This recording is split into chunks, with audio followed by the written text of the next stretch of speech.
Hello बच्चों, स्वागत आप सभी का आपके अपने इस ब्यूटीफुल से चैनल एसएस मागुरी पर। तो आज हम पढ़ने जा रहे हैं इलेक्ट्रोस्टैटिक पार्ट नंबर 2 का लेक्चर नंबर 2। क्लियर? अपन ने लेक्चर नंबर 1 में इलेक्ट्रिक फ्लक्स पढ़ा था। इलेक्ट्रिक फ्लक्स के कुछ बेसिक क्वेश्चंस किए थे, फिर उसके बाद में अपन सीधा गॉस लॉ पर आ गए थे। गॉस लॉ का फिर डेरिवेशन देखा, ठीक है।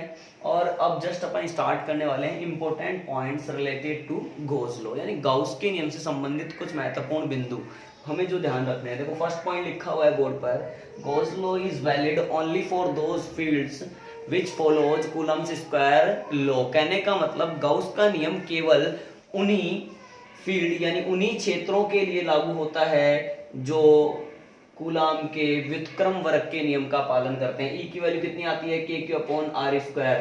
फाई इज इक्वल टू है close integration E dot DS. अब K Q upon R square यानी यहाँ पर E is inversely proportional to R square है। तो इलेक्ट्रिक फील्ड एक ऐसा फील्ड है जो इनवर्स स्क्वायर, देखो आर का स्क्वायर है और इनवर्सली है, तो इनवर्स स्क्वायर लॉ को फॉलो कर रहा है, यानी ये व्युत्क्रम वर्ग के नियम का पालन कर रहा है। इसीलिए इस तरह यानी इलेक्ट्रिक फील्ड के लिए गाउस का नियम एप्लीकेबल है। Is it clear? Point number second देखिए, बोल रहा है flux through the close surface is independent of shape of surface. अब मैंने क्या कहा था कि भैया जो फ्लक्स लेते हैं गाउस के नियम के अकॉर्डिंग वो एक क्लोज सरफेस के लिए बात करते हैं, बंद सतह के लिए बात करते हैं। लेकिन मैंने ये नहीं कहा था कि बंद सतह जो है वो स्फेरिकल होनी चाहिए, मैंने ये नहीं कहा था कि वो स्क्वायर के फॉर्म में होनी चाहिए, मैंने ये नहीं कहा था कि वो ट्रायंगुलर होनी चाहिए, मैंने ये भी नहीं कहा था कि अनसिमेट्रिकल होनी चाहिए। यानी इस बात से, यानी शेप ऑफ क्लोज सरफेस कैसा है, इस बात से फ्लक्स की सेहत पर कोई फर्क नहीं पड़ता है। जैसे हम इस पॉइंट में एग्जांपल भी देख सकते हैं बच्चों। जैसे मैंने कहा कि स्फेरिकल बॉडी है या स्फेरिकल क्लोज सरफेस है, इसके सेंटर पे चार्ज रखा हुआ है Q, तो इसके लिए फ्लक्स कितना लिखना पड़ेगा? Q upon epsilon naught. सीधी सी बात। मान लो इसी चार्ज को अगर इस ट्रायंगुलर क्लोज सरफेस में रख दिया जाए तो भी फाई की वैल्यू कितनी आएगी? Q upon epsilon not. तुमने कहा कि सर हमें तो ऐसे रखना है अनसिमेट्रिकल करके, तो भी बच्चों कितनी आएगी? Q upon epsilon not. तुमने कहा हमें स्क्वायर में रखना है, मैंने कहा ठीक है रख लो यार, आपके मन करे जैसे। तो y बराबर Q अपॉन एप्सिलॉन नॉट। क्या मेरी बात आपको क्लियर है? तो नेक्स्ट पॉइंट देखिए, flux through the close surface is independent of charge distribution inside the surface. यानी बंद सतह में, बंद पृष्ठ में आवेश का वितरण कैसे हुआ है, चार्ज डिस्ट्रीब्यूशन कैसे हुआ है, इस बात से भी फ्लक्स की सेहत पर कोई फर्क नहीं पड़ता। यानी देखिए मैं समझाता हूं आपको, एग्जांपल के तौर पर समझा रहा हूं बच्चों, समझना मेरी बात। आप एग्जांपल ले रहा हूं मैं, ठीक है। मैंने कहा कि कोई Q चार्ज है वो इस तरह से बटा हुआ है Q/2, ये डिस्ट्रीब्यूशन हो गया। अब फाई कितना आने वाला है इसमें? फाई आने वाला है Q/2 प्लस Q/2 यानी Q अपॉन एप्सिलॉन नॉट। इतना ही तो आएगा अगर हम बात करें तो। इसी प्रकार अगर मैं कहूं कि चार्ज सर आपने ऐसे बांटा है Q/2, यहाँ भी Q/2 ले लिया, यहाँ माइनस Q/4 ले लिया, यहाँ पे प्लस Q/4 ले लिया। अरे क्या फर्क पड़ गया? माइनस Q/4 प्लस Q/4 ये तो खत्म, Q/2 और Q/2 कितना बचा?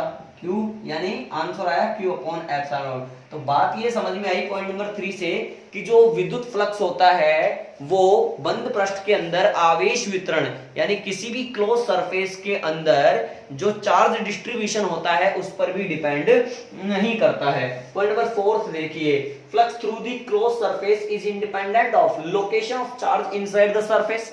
कहने का मतलब कोई भी जो बंद पृष्ठ है उसमें चार्ज कहां पे रखा है, इससे भी फ्लक्स की सेहत पर कोई फर्क नहीं पड़ता है। बच्चों मैंने आपको ये नहीं कहा था कि बंद पृष्ठ के केंद्र पर ही होना चाहिए, मैंने ये नहीं कहा था कि थोड़ा साइड में होना चाहिए या किसी वर्टेक्स पर होना चाहिए, इस तरह की कोई बात नहीं करी मैंने लोकेशन की। बस ये कहा था कि बंद पृष्ठ के अंदर होना चाहिए। आपने कहा सेंटर पे है तो भैया फाई बराबर Q अपॉन एप्सिलॉन नॉट होगा, बिल्कुल correct.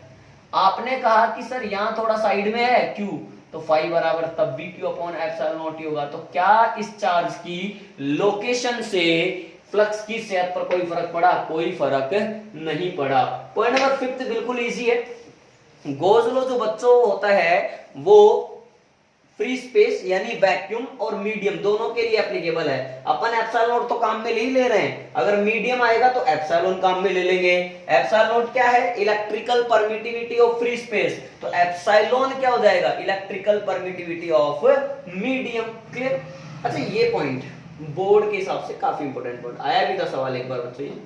If electric dipoles are enclosed by the surface then sigma q बराबर 0। अपन पहले भी डिस्कस कर चुके हैं, प्रीवियस लेक्चर में डिस्कस कर चुके हैं कि जो डाइपोल होता है बच्चों वो एक ऐसा अरेंजमेंट होता है जिसमें दो इक्वल मैग्नीट्यूड और अपोजिट नेचर के चार्जेस एक दूसरे से एक स्मॉल सेपरेशन पर होते हैं, वो हमारा डाइपोल होता है। और डाइपोल में नेट चार्ज हमेशा कितना आ जाता है? 0 आ जाता है। अब इसने कहा कि किसी भी बंद पृष्ठ के अंदर आपने कोई डाइपोल ही ले जाकर के रख दिया तो फिर भैया सिग्मा क्यू तो 0 होगा, और सिग्मा क्यू 0 होगा तो फाई भी तो 0 होगा। जैसे एग्जांपल लिया मैंने बच्चों, मान लीजिए +5 कूलम -5 कूलम, इस तरह का एक डाइपोल रख दिया, तो यहां पर दिख रहा है कि सिग्मा क्यू यहाँ पे 0 है, सिग्मा क्यू 0 है, this implies 5 will also be 0। Yes और नो? क्या मेरी बात आप लोगों को क्लियर है? तो पॉइंट नंबर 7 जो है बच्चों, एक और अपन देख लेते हैं। पॉइंट नंबर 7 इसका लास्ट पॉइंट है, वो भी देख लेते हैं। आप पॉइंट नंबर 7 भी देखो बच्चों क्या है। अच्छा एक बात बताओ, जो इलेक्ट्रिक फ्लक्स होगा, इलेक्ट्रिक फ्लक्स किसी भी बंद पृष्ठ के लिए, किसी भी क्लोज सरफेस के लिए जो इलेक्ट्रिक फ्लक्स होता है बच्चों, वो केवल बंद पृष्ठ के अंदर जो चार्ज है, क्लोज सरफेस के अंदर जो चार्ज है उस पर डिपेंड करता है। यानी सिग्मा क्यू जो हम यूज करते हैं वो अंदर वाले यूज करते हैं, तो क्या बाहर वाले अगर दे रखे होंगे तो यूज नहीं करेंगे। तो मैं यहां पर ये पॉइंट लिख देता हूं बच्चों कि electric flux through the closed surface is independent of charges outside the closed surface। समझना। तो जैसे मैंने एग्जाम्पल की बात करी बच्चों, देखो पहला एग्जाम्पल बता रहा हूं आप लोगों को, बिल्कुल फर्जी सा। ये देखो आईआईटी में पूछा भी था पप्पू सवाल, यहाँ पे रखा हुआ Q1, यहाँ पे रखा हुआ Q3, और सॉरी यहाँ पे Q2 और यहाँ पे रखा हुआ Q3। देन पूछा है फाई बताओ। अरे यार तो अंदर वाले काम आएंगे बस, Q1 + Q2 अपॉन एप्सिलॉन। क्या Q3 पे डिपेंड करेगा? नहीं, क्योंकि वो कहाँ है? क्लोज सरफेस से बाहर है। इसी तरह से एक और एग्जांपल देखते हैं बच्चों। मैंने कहा तुम S1 हो, चलो थोड़ा बड़ा बनाते हैं, मतलब ये तुम S1 हो, तुम S2 हो, तुम S3 हो, तुम क्या हो बच्चों? S3 हो। समझ में आ रही है मेरी बात आप लोग? तो ये S1 है, ये S2 है और ये S3 है। मान लीजिए यहाँ पे रखा हुआ है माइनस का Q1 या प्लस का Q1, यहाँ पे रखा हुआ है माइनस का Q2 और यहाँ पे रखा हुआ है प्लस का Q3, ठीक है, और यहाँ रखा हुआ है Q4, ये इसको मत रखा हुआ। फाई 1 पूछा है मैंने, फाई S1 सरफेस के लिए फ्लक्स कितना आएगा? S1 में केवल कौन एनक्लोज हो रहा है? Q1, तो S1 के अंदर केवल Q1 है, तो आंसर आएगा Q1 अपॉन एप्सिलॉन। अब मैं आपसे पूछूं कि दूसरी सतह जो है S2, उससे बताओ, तो भैया ये वाली S2 है, तो S2 में कौन कौन कवर हो गए? Q1 भी कवर हो गया और माइनस Q2 भी कवर हो गया, तो आंसर हो गया Q1 minus Q2 upon epsilon. चिन्हों सही जोड़ेंगे। अच्छा S3 में तो तीनों ही कवर हो गए बच्चों, तो फाई S3 कितना आएगा? Q1 माइनस का Q2 और Q3 इसमें ऐड हो जाएगा बिकॉज प्लस का है, Q3 अपॉन एप्सिलॉन। हाँ या ना? क्या मेरी बात आप लोगों को क्लियर है? फटाफट पॉज करके नोट करें, फिर अपन क्वेश्चन की तरफ बढ़ जाएंगे। ठीक है बच्चों? तो आया बच्चों समझ में? अब अपन कुछ क्वेश्चंस की तरफ बढ़ जाते हैं। ठीक है, क्वेश्चन देखते हैं बच्चों। आइए, अपन ने जितनी भी बातें सीखी हैं उससे रिलेटेड कुछ क्वेश्चंस हम देखना चाहते हैं। तुमने कहा ठीक है, मैंने कहा बहुत बढ़िया। देखो बच्चों, हमने कहा कि ये कोई स्फीयर है, ठीक है, स्फेरिकल क्लोज्ड बॉडी है जिस पर इसके सेंटर पे चार्ज रख दिया Q। बोला यहाँ पर इतना सा पार्ट है भैया, थोड़ा डार्क कर लिया करूँ मैं इसको, और फिर कुछ कह दिया, इसका नाम कह दिया मैंने AB, ठीक है, इतना कह दिया बच्चों, समझना मेरी बात। इन गिवन डायग्राम, क्वेश्चन देखो क्या है, in given diagram flux through the surface A B, जो ए बी है, through the surface A B is 5, then find flux, yes है ना, then find flux through the remaining surface of sphere, remaining surface of sphere। अब मेरी बात समझो आप, इसमें एक छोटा सा भाग काटा है, छोटी सी सतह दिखाई है ए बी, बोला है इस स्पेयर के लिए जो ए बी पार्ट है, ए बी के लिए फ्लक्स है 5, तो बोला है जो बचा हुआ भाग है, शेष भाग से निर्गत फ्लक्स हमें समझाइए। तो भैया मैं तो सीधी सी बात ये जानता हूं, आप समझो, फाई इज इक्वल टू, या फिर फाई जो टोटल होगा या कुछ भी कह दो, phi net is equal to, या phi sphere is equal to phi A B plus phi remaining, हाँ या ना, टोटल जोड़ के तो आएगा यार। अरे जो रिमेनिंग है, जो बचा हुआ है ए बी के अलावा, वो प्लस ए बी, दोनों का फ्लक्स जोड़ करके टोटल फ्लक्स आ जाएगा। तो टोटल फ्लक्स कैसे लिखोगे, क्यू अपॉन एप्सिलॉन नॉट, क्योंकि चार्ज कितना एनक्लोज कर रखा है इसने, क्यू, तो क्यू बटे epsilon naught. Phi A B कितना गिवन है, phi plus phi remaining. Oh my God, बिल्कुल फर्जी सवाल। तो फाई रिमेनिंग बच्चों कितना आ गया, आंसर कितना आ गया, Q upon epsilon not minus का फाई, हाँ या ना। क्या मेरी बात आप लोगों को क्लियर है? पॉज करके नोट करें फटाफट से, आया समझ में? अब नेक्स्ट क्वेश्चन देखते हैं बच्चों। तो नेक्स्ट क्वेश्चन देखिए आप, समझ। अब नेक्स्ट क्वेश्चन में क्या बोल रहा है, नेक्स्ट क्वेश्चन में बच्चों बोल रहा है कि इस तरह से कोई सेमी सर्कुलर बाउल है, सेमी सर्कुलर बाउल यानी अर्धवृत्ताकार प्याला, प्याला समझते हैं ना अपन, प्याला वो ये, ठीक है। और बोला है कि इसको रखा गया है एक uniform electric field E vector में, ओके, ये ई वेक्टर है। If a semi circular bowl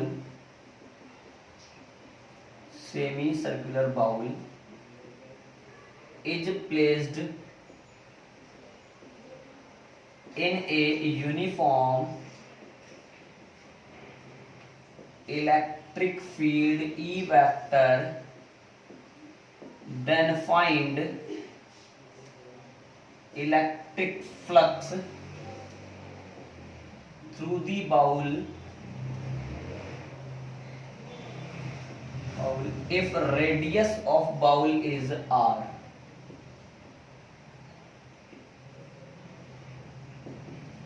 बच्चों देखो, बोल रहा है अर्धवृत्ताकार कोई प्याला है, उसको हमने एक यूनिफॉर्म इलेक्ट्रिक फील्ड में इस प्रकार से रखा हुआ है, ठीक है। ये प्याला है और इलेक्ट्रिक फील्ड यूं है, मेरी बात समझना, ठीक है। Then find electric flux through the bowl if radius of bowl is r। यदि इस बाउल की त्रिज्या कैपिटल R है तो हमें क्या करना है, इससे एसोसिएटेड फ्लक्स फाइंड करना है। अब बात यह है कि बच्चों जो प्याला है, तो प्याला तो अपने आप में एक ओपन सरफेस हो गया। अब ओपन सरफेस से तो अपन जो है डायरेक्ट फ्लक्स कैलकुलेट नहीं कर सकते हैं, तो जब भी ऐसा केस होगा तो ओपन सरफेस को पहले हमें क्या बनाना पड़ेगा, क्लोज सरफेस बनाना पड़ेगा। अब ध्यान से सोचो कि अगर मेरे पास एक कोई प्याला है और मैं एक प्याले के ऊपर इस तरह से दूसरा प्याला और लगा दूं, बात समझना, या फिर ढक्कन लगा दूं, ढक्कन भी लगा सकता हूं डायरेक्ट, ढक्कन लगा दूं, तो भी आपको क्या लगता है कि सर ये प्याला जो होगा फिर वो क्लोज हो चुका होगा, तो फिर अपन फ्लक्स कैलकुलेट कर सकते हैं। अब फ्लक्स कैलकुलेट कैसे करेंगे, देखिए आप मेरी बात समझना। तो बच्चों आपने क्या किया है, सर यहाँ पर एक ढक्कन यूज कर लिया, क्या लगा दिया बच्चों, हमने यहाँ पर एक ढक्कन लगा दिया। तो अब यहाँ पर 5 बाउल प्लस 5 ढक्कन दोनों मिलाकर क्या होंगे, 0 होंगे। मैंने कहा था चाहे सिलेंडर हो चाहे कोई ऑब्जेक्ट हो, बिना चार्ज के सीधा अगर इलेक्ट्रिक फील्ड में रखा हुआ है तो उससे एसोसिएटेड नेट फ्लक्स कितना होता है, 0 होता है। मैंने आपको सिलेंडर वाला क्वेश्चन समझाया था बच्चों, 3 सरफेस मान करके इस तरह से समझाया था कि नहीं समझाया था? बस वही केस है। तो 5 बाउल कितना आ रहा है? 5 बाउल आ रहा है सर माइनस ऑफ 5 ढक्कन, तभी हो सकता है। तो एक तरफ से आएगा एक तरफ से निकल जाएगा, तो 5 बाउल इज इक्वल टू, अरे जितनी नंबर ऑफ फील्ड लाइंस इसमें आएंगी उतनी ही नंबर ऑफ फील्ड लाइंस निकल जाएंगी, तो नेट फ्लक्स इसलिए मैंने 0 लिखा है। Minus of E dot D S होता है तो ई डी एस यानी पाई आर स्क्वायर, हाँ या ना? अरे सही है ना यार? सर्किल का एरिया क्या होगा बोलो ना फटाफट, pi are square into cos 180, because E vector ऐसा रहेगा और ये ds vector perpendicular to the surface. तो माइनस माइनस माइनस हो चुका है प्लस, तो कोस 180 की वैल्यू होती है माइनस का 1, तो माइनस माइनस आ गया प्लस में e into pi are square, हाँ या ना? वेरी सिंपल, नोट करें।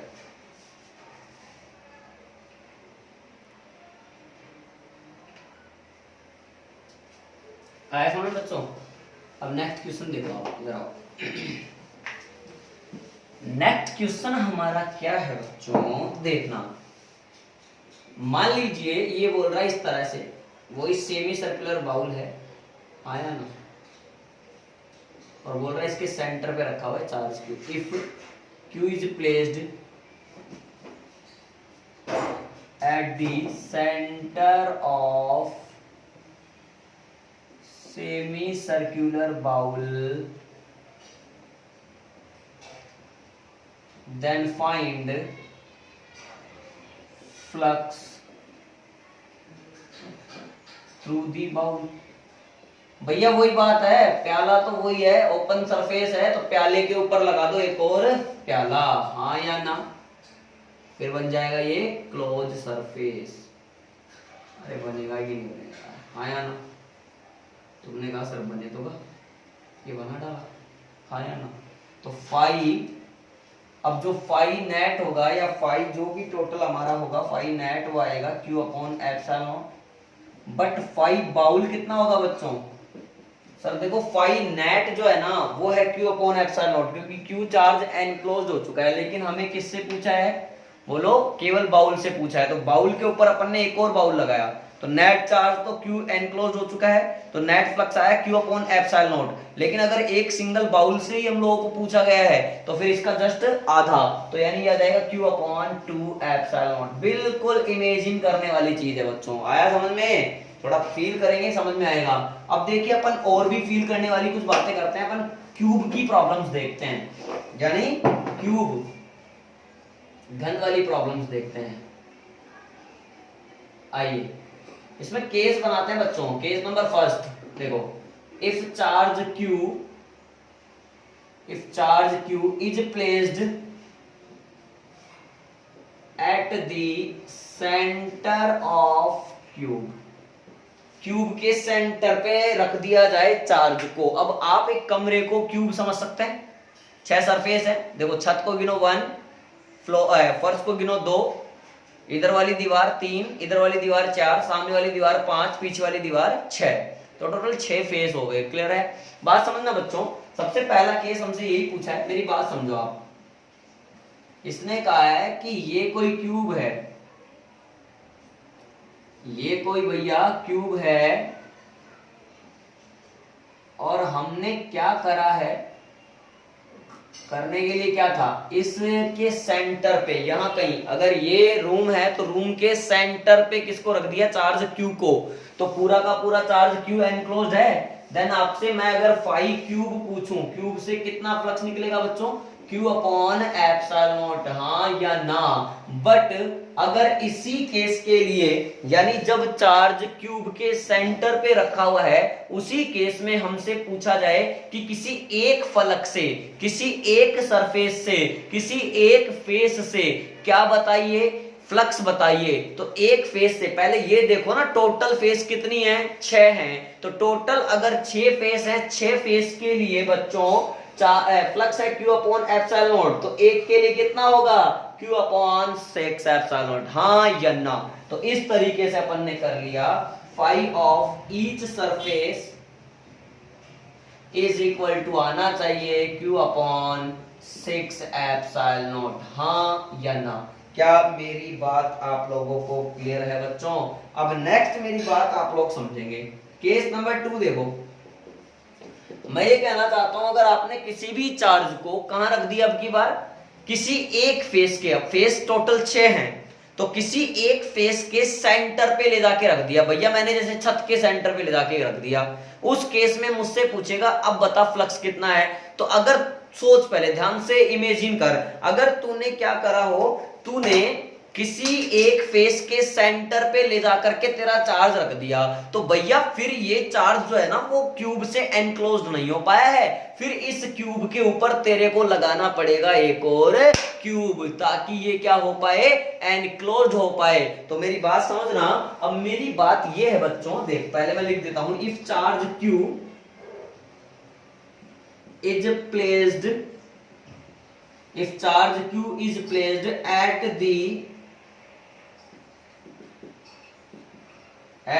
center of, center या फिर mid point of any face या सरफेस ऑफ क्यूब, क्यूब की सतह के किसी एक सतह के मध्य बिंदु पर या फिर सेंटर पे चार्ज को रख दिया जाए, देन, अब मेरी बात समझो, पहले आप समझना, मैंने बनाया क्यूब, सबसे पहले तो क्या बनाया बच्चों, क्यूब बनाया मैंने। क्यूब हमें बनाना आता है, हाँ या ना? सर नीचे बनाओ, क्योंकि क्यूब के ऊपर एक और बनाओगे आप, क्या, क्यूब, ओके, हाँ हाँ हाँ, ओ, ठीक है। अब देखना, चार्ज कहाँ रखा हुआ है, यहाँ, क्या एनक्लोज हो पाया, नहीं, तो क्या करना पड़ेगा, एक गॉसियन सरफेस आपको और बनानी पड़ेगी। तो यहाँ पर बच्चों मैंने क्या करा, एक गॉसियन सरफेस यानी एक क्यूब के ऊपर क्यूब लगाना चाहा, क्या करना चाहा, क्यूब के ऊपर लगाना चाहा क्यूब, इस तरीके से लग जाएगा, ये देखिए आप, क्यूब के ऊपर लगा डाला क्यूब, तो लाइफ हमारी बन चुकी है झिंगा लाला। अब मेरी बात समझना, फाई ऑफ गॉसियन, गॉसियन का मतलब जो सरफेस तुमने बनाई है और बना करके क्या किया है, चार्ज को एनक्लोज किया है, गॉसियन सरफेस ये ऊपर जो डॉट डॉट से बनाई है बच्चों वो है, उसके लिए गॉसियन के लिए जो फ्लक्स आएगा वो आएगा Q अपॉन एप्सिलॉन नॉट। लेकिन तुमने मुझसे पूछा कि सर इस कंडीशन में क्यूब से कितना लगेगा, अरे भैया जब तुमने क्यूब के ऊपर एक और क्यूब लगा रखा है तब जाकर तुम्हारा आ रहा है Q अपॉन एप्सिलॉन नॉट। अब तुम पूछना चाहते हो जब दो क्यूब का है, दो क्यूब के लिए है Q अपॉन एप्सिलॉन नॉट, तुम मुझसे पूछना चाहते हो एक क्यूब का, तो कितना आएगा, Q अपॉन 2 एप्सिलॉन, हाँ या ना? आंसर आएगा Q upon the epsilon not. Okay, case number third, case number third, तुमने कहा कि सर क्यूब के किसी कोने पर रख दें। अब कोने भैया गिनोगे तो 8 आएंगे टोटल, 1 2 3 4 5 6 7 8, 8 कोने आएंगे टोटल। तो 8 कोने आएंगे तो पहले मैं लिख देता हूं, if charge Q is placed at any corner of cube, cube के किसी कोने पर रख दिया जाए, और रखना हमें अच्छे से आता है, सिखाया है मैंने आपको। देखिए बच्चों, सिखा डालूं, देखो सिखा डालूंगा, आया ना? यहां रख डाला, कहां रख डाला, यहां रख डाला। अब रखोगे तो बच्चों जो चार्ज एनक्लोज्ड होगा ना वो केवल कितना होगा, 1/8 पार्ट ऑफ क्यू होगा, यानी Q/8 होगा। तो मेरी बात समझ, 5 क्यूब कितना हुआ तेरा, sir Q enclosed upon epsilon not. अब Q एनक्लोज्ड कितना है, Q/8, तो आंसर आना चाहिए Q/8 एप्सिलॉन नॉट, हाँ या ना? क्या मेरी बात क्लियर है क्या बच्चों? फटाफट से पॉज करके नोट करें।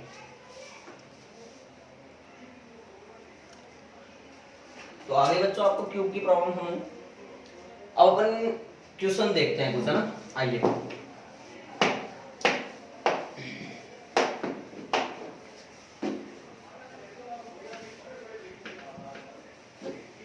जैसे मैंने कहा कि मान लो कि ये कोई एक स्क्वायर प्लेट है, ठीक है,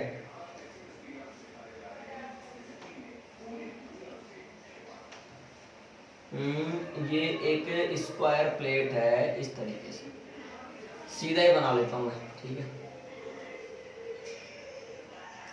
इसकी साइड ए, इसकी साइड ए, इसकी साइड ए, बोल रहा है यहां से a/2, ठीक है, समझ में नहीं आया मुझे पता है। अरे यार स्क्वायर प्लेट है, मतलब आप क्या समझो, क्यूब की एक फेस समझ लो, ठीक है, और उसके सेंटर से a/2 डिस्टेंस पर एक चार्ज रखा हुआ है क्यूब। देन पूछा है 5 स्क्वायर बताओ बच्चों। ओ माय गॉड, अब आपने कहा कि सर ये तो एक क्यूब की फेस की तरह हो गया। मान लीजिए यहां पर ये फर्श है नीचे, है ना, अब फर्श है तो फर्श से ऊपर आओ कितनी डिस्टेंस पर, a/2 पर। भैया ये पूरी तो a है, तो यहां आ जाओ a/2 पर, मतलब कहां पे आ गए, सेंटर ऑफ क्यूब पर आ गए। तो सेंटर ऑफ क्यूब पर आ गए तो फिर स्क्वायर जो है वो एक फेस का काम कर रहा है क्यूब का, तो क्यूब से तो निकलता था कितना, q अपॉन एप्सिलॉन नॉट, और फेस से कितना निकलता था, q/6 एप्सिलॉन नॉट। तो q स्क्वायर 5q स्क्वायर कितना आएगा आपका, q अपॉन 6 एप्सिलॉन नॉट। हाँ या ना, because q is considered eight the centre of cube and square is face of cube. क्या मेरी बात आपको क्लियर है बच्चों? तो अपन अब नेक्स्ट क्वेश्चन करने जा रहे हैं, उससे पहले आप ये नोट करो। तो आइए बच्चों नेक्स्ट क्वेश्चन देखते हैं। अच्छी प्रोफाइल है, बड़ा एक क्यूब है, ठीक है, दिख रहा है आप सभी को। क्यूब किस तरह से रखा हुआ है, 3D में रखा हुआ है, एक्स वाई जेड, और 3D ऑब्जेक्ट होता है क्यूब, ठीक है, ठीक है। बोला है ई वेक्टर यहाँ पर है ई नोट एक्स आई कैप। अच्छी बात यह है कि आई कैप यानी एक्स प्लस के एक्स डायरेक्शन में है। बोल रहा है each side of cube is 1 centimetre. इस क्यूब की प्रत्येक भुजा जो है वो 1 सेंटीमीटर की है, और जो ई नोट है वो एक कांस्टेंट है जिसकी वैल्यू में दे रखी है 2.5 इंटू 10⁵ न्यूटन पर कूलम पर मीटर। तो पूछा है find the value of total electric flux through this cube and charge enclosed by this cube. तो 5 पूछा है और एक हमसे क्यूब पूछा है, दोनों ही पूछे हैं, तो कोई प्रॉब्लम नहीं है बच्चों। ध्यान से देखो, अगर इलेक्ट्रिक फील्ड यूं है तो किसी भी क्यूब की अगर मैं बात करूं तो इस क्यूब में ये वाला फेस जो है, इस वाले फेस को मैं लेफ्ट फेस कह सकता हूं, और अगर इधर से देख रहा हूं तो, और इस वाले को राइट फेस कह सकता हूं। तो लेफ्ट फेस में से इलेक्ट्रिक फील्ड लाइंस आ रही हैं, यानी इसमें घुस रही हैं और यहां से निकल रही हैं। क्लियर है? तो अपन दोनों फेस की बात कर सकते हैं, this is left face and this is right face. Clear है? तो पहले मैंने लेफ्ट के लिए बात करी, तो फॉर लेफ्ट फेस, बाएं फलक के लिए। अब ध्यान से देखना, ये क्यूब इस तरीके से रखा हुआ है कि यहाँ पर x की जो वैल्यू है वो कितना है, 0 है, ठीक है। और s वेक्टर, एरिया वेक्टर जो लूंगा, यानी किसी भी वर्ग का क्षेत्रफल जो होता है वो होता है भुजा स्क्वायर। तो a इसकी भुजा है, यानी a स्क्वायर, a मान लेते हैं ना, 1 सेंटीमीटर गिवन है तो अपन a मान लेते हैं। अब ध्यान से देखना, area vector is always perpendicular to the surface, यहां पर होगा बाहर की तरफ। अब इस तरफ का मतलब क्या हुआ, माइनस आई कैप डायरेक्शन में होगा। क्लियर है? तो 5 for left surface is equal to क्या हो जाएगा, E naught X I cap dot A square minus I cap. हाँ या ना? अब ध्यान से देखें तो आंसर आ रहा है E naught X A square minus में put x is equal to 0। जब यहाँ पर x की वैल्यू 0 पुट करोगे तो minus E not into 0 into A square. तो 5 और लेफ्ट फेस कितना आया बच्चों, 0 आ गया। क्लियर है? सिमिलरली अपन राइट फेस यानी दाएं फलक की बात कर सकते हैं। फॉर राइट फेस कितना आएगा, x की वैल्यू, अब राइट में आते आते x की वैल्यू कितनी कवर हो जाएगी, भुजा के बराबर यानी a के बराबर। कई बार आपको क्यूब को इस तरीके से भी रख के देगा बच्चों को, जैसे ये 3D है, और इस तरह से टिका के दे देगा, यहीं पर a है। तो फिर लेफ्ट फेस जब सोल्व कर रहे होंगे आप तो x की वैल्यू 0 नहीं रख रहे होंगे आप, कितनी रख रहे होंगे, a रख रहे होंगे। क्लियर है? इस तरह के भी क्वेश्चंस बनते हैं। तो यहाँ पर अभी देखो, जैसे मैं लेफ्ट फेस से राइट फेस में पहुंचा तो कवर कितना किया, x की वैल्यू a कवर किया, और s वेक्टर वही a स्क्वायर, बट अब की बार पॉजिटिव x डायरेक्शन में। तो यहाँ पर 5 और राइट फेस कितना आ रहा है, E naught X I cap dot A square I cap. तो आंसर आएगा बच्चों E naught X A square, put X is equal to A, तो x is equal to A put करा तो ई नॉट ए क्यूब आ गया मेरा answer. अब मुझे पूछा गया था नेट है, तो फाई नेट आएगा phi left plus phi right, तो फाई नेट की वैल्यू आ रही है 0 plus E naught a cube. सारी वैल्यू डाल दो बच्चों, यहाँ पर ई नॉट की वैल्यू गिवन है 2.5 इंटू 10⁻⁵ दे रखी थी ना। ए क्यूब 1 सेंटीमीटर, 1 सेंटीमीटर में 10⁻⁻2 मीटर का क्यूब। अब इसको सोल्व कर लेंगे, आंसर मिल जाएगा। एक पूछा था क्यूब, तो क्यूब बराबर भाई फाई बराबर क्या होता है क्यूब बटे एप्सिलॉन नॉट, तो क्यूब बराबर क्या हो जाएगा फाई इंटू एप्सिलॉन नॉट, तो phi net into epsilon naught. यहाँ पर फाई नेट की वैल्यू ये रख दें, एप्सिलॉन नॉट की वैल्यू आपको पता होती है 8.85 इंटू 10⁻12। क्लियर है बच्चों। तो आज के इस वीडियो लेक्चर में अपन ने जो पढ़ा गॉस लॉ से रिलेटेड कुछ इंपॉर्टेंट पॉइंट्स देखे, उसके बाद में अपन ने कुछ क्वेश्चन स्टार्ट करे, फिर अपन ने क्यूब की प्रॉब्लम्स देखी, फिर इसके बाद में एक और ये क्यूब का अच्छा सा क्वेश्चन अपन ने करा। क्लियर है। और आई होप आज का आपको ये वीडियो लेक्चर अच्छे से समझ में आ गया होगा। अगर फिर भी कोई आपका डाउट रह जाता है तो आप कमेंट बॉक्स में जाकर के कमेंट करके मुझे जरूर बता सकते हैं। और अगर आपको वीडियो पसंद आया तो आप इसको लाइक करें, शेयर करें और चैनल को सब्सक्राइब करना बिल्कुल भी ना भूलें। और आगे के जब वीडियो आप अपलोड होंगे तब तक के लिए आप पढ़ते रहिए। Thank you.